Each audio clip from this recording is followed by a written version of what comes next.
When I first heard the truth about God and accepting Christ, I accepted the Lord into my heart, and I just wanted to tell my family so much because I knew that this was the best gift I could ever give them, more than working and having a house for them and bringing them through everything.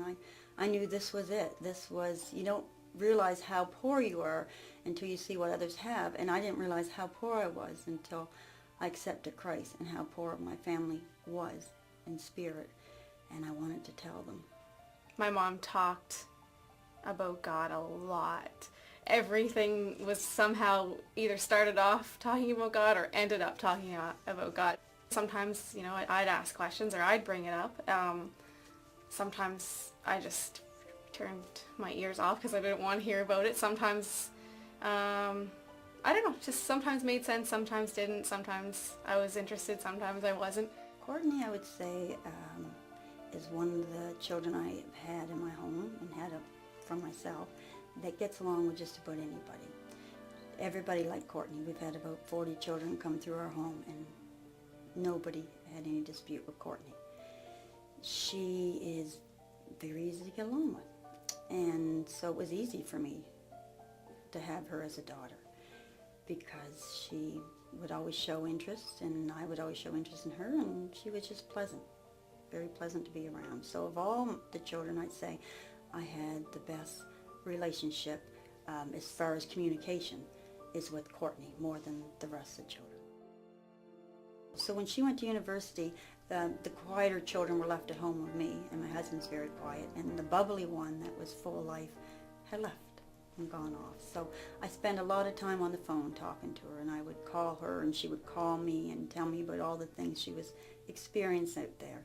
And I guess going through like the first year university and all that stuff, I talked to her a lot about all the things that were going good and not so good and tough things and that kind of thing. So we were pretty close. Like I would actually tell her about the things. So, and her answer always was, of course, God, and how God could be the solution to whatever the problem was. She wasn't a party going out kind of girl, and people were always knocking on her door trying to get her to go out, and I think everything was just building, and she would always call for advice or what to do, and I was really reading the Bible a lot then, just couldn't get enough of it, and always seemed to have something there for her.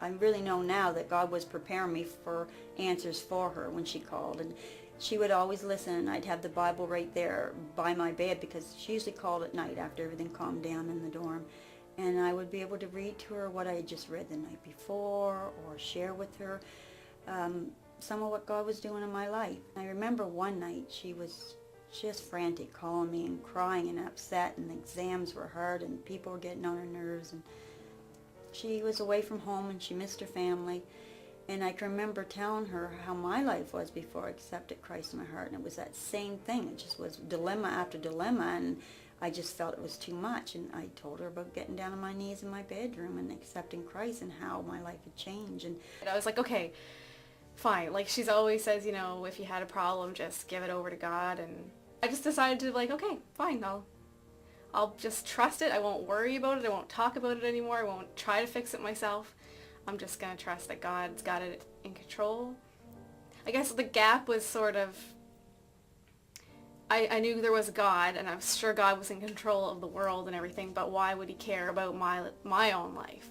So I guess it was the trust of, okay, I'm going to trust that he's got me too, and he's going to take care of it. So when she came home the next time from university, she had gotten the job she wanted, things were going right, and she was a little different. And that's when I knew Christ was at work, that she, somewhere along the time I talked to her and the next time I seen her, she had, whether she'd gotten on her knees or whatever, she accepted Christ into her heart. And she had a different outlook, and she was more positive and talking about the Lord and telling me things she was learning, and she joined a church group at the university, and they were sharing Christ with everybody, and it just kept going and going. Being a mom, I guess it makes sense. It goes without saying your mother loves you, but knowing that the person, like that she cared about me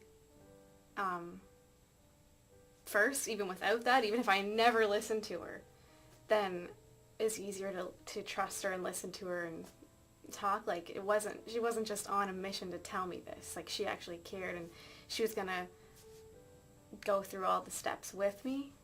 Like, no matter if it took 10 years, I don't know. It was a happy time for me because I finally had someone else right in my home that had the same love for Christ that I did, and could talk, and I wasn't rambling anymore. We had a connection. So it was very special. Okay, when I think about sharing my faith with others, what I think is most important is that they know that I'm thinking of their best interest. I care about them, and I'm not telling them if I didn't think it was good for them. That I'm not just going to be in their life to just tell them something and then I accomplish it and then leave. Like, that I care about them, and I just want them to know it because I know what it did for me. Like, I think it's important that it's impersonal, that they can see the change in your life personally, or that you have a personal relationship. That's what it was. Like, that's what I saw in my mom, that it's got to be real, because I can tell that she knows what she's talking about, not like from a book or from someone else, but in her own life. And so for me, if I was sharing my faith, I'd want the person to know that it's real for me, and so it can be for them too. Sometimes you just got to tell them what it is God did for you, and let God do the work. And don't make it your whole work and become so obsessed with it, because sometimes you can do more damage than good. And when you can't do any more than just tell them, you can do a lot of praying, and prayer works. Knowing Christ has made all the difference in my life. Pretty much changes the way you think about everything, the way you see things, think about things, the way you act. It's harder, but it's better, and everything has more meaning, I guess. You don't just get through life like each day and go through it to get to the next one and the next one. Like, everything you go through has a deeper meaning and purpose in it. Just feel more fulfilled and satisfied and secure.